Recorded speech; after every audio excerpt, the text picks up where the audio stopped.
Hi, I hope all is well with you and that you're staying safe.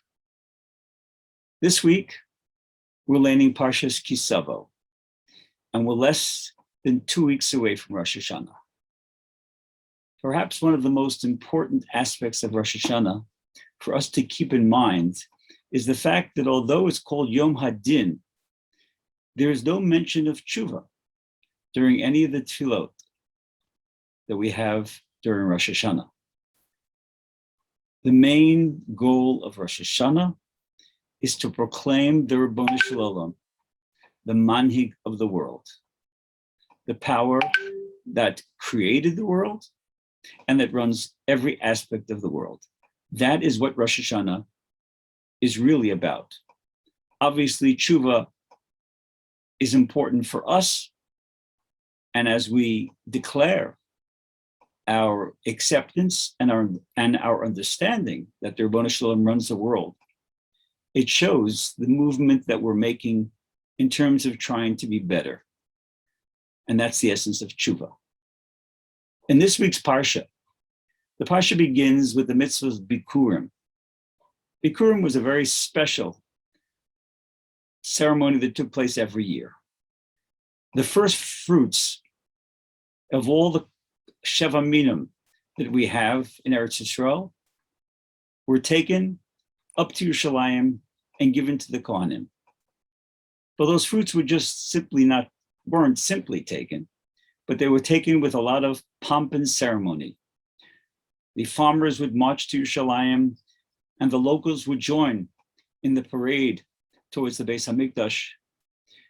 The fruits would be put in sometimes golden baskets or plain baskets, depending on the financial situation of the particular farmer. But it was all done with real majesty. And Chazal point out that the reason why it was done with such pomp and ceremony is to point out the fact that this was the ultimate declaration of emunah, of understanding that although I am cultivating my land, I am a farmer, I am a successful farmer, look at these beautiful fruit that I managed to grow on my fields.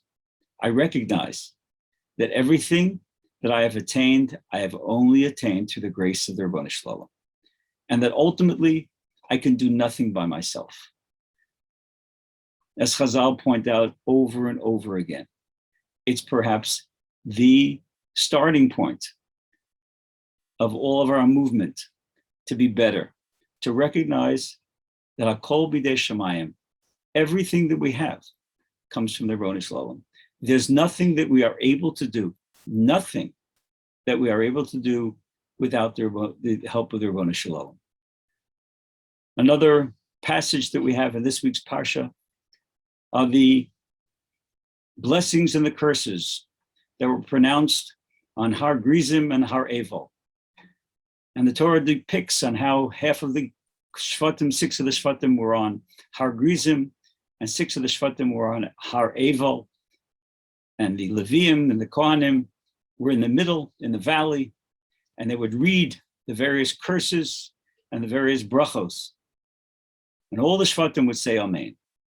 And the first bracha, as Rashi points out, is the bracha of Baruch Ha'ish Asher lo ya'aseh pesel u'masecha. That blessed is the individual who will not make a graven image. And Rav Moshe Feinstein asks a very simple question. Why is an individual who doesn't serve Avodah Zarah blessed? That's fundamental. The person who does serve Avodah Zarah is cursed. But why the person who doesn't serve? Why should he be blessed specifically for that?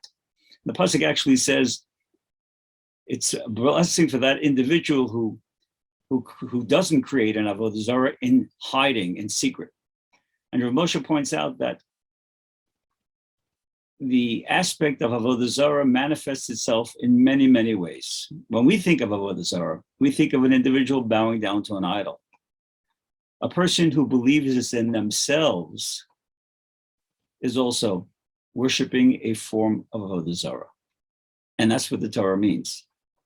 If I make a good living, if I am an accomplished individual, and I believe kochi v'yotzem yadi, and I believe that I am the source, I am the reason why I'm successful, the Torah points out that is a form of Avodah Zarah. And if I don't, if I understand that everything that I attain is through the good graces of the Ribono Shel Olam, then that is something that deserves a blessing. So as we get closer to Rosh Hashanah, let's try to focus on all the things that we have. Don't let the Yetzer Hara cause us to focus on the things that perhaps we're frustrated with, that we don't have.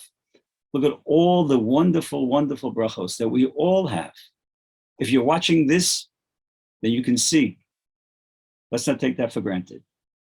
If you're hearing, then your ears work. Everything that we have, the smallest things that we use every day, and because we use them every day, unfortunately, we take it for granted.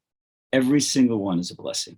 And certainly, and I shouldn't say the big things because there's nothing bigger than our eyes and our ears, but certainly other things, our panasa, our friendships, our families, those are all blessings from the Ribono Shel Olam. And if we focus on the things that the Ribono Shel Olam gives us, then Chazal teach us, he will just pour on the bounty and continue to give us more. So that we should not allow the Yetzer Hara to focus on the things that we're mistaken, but we should focus on the things that we have. And the Mitzvah HaShem, the brachos that the Ribono Shel Olam constantly gives us, the Mitzvah HaShem, will only continue in the new year. So have a good day and a wonderful Shabbos.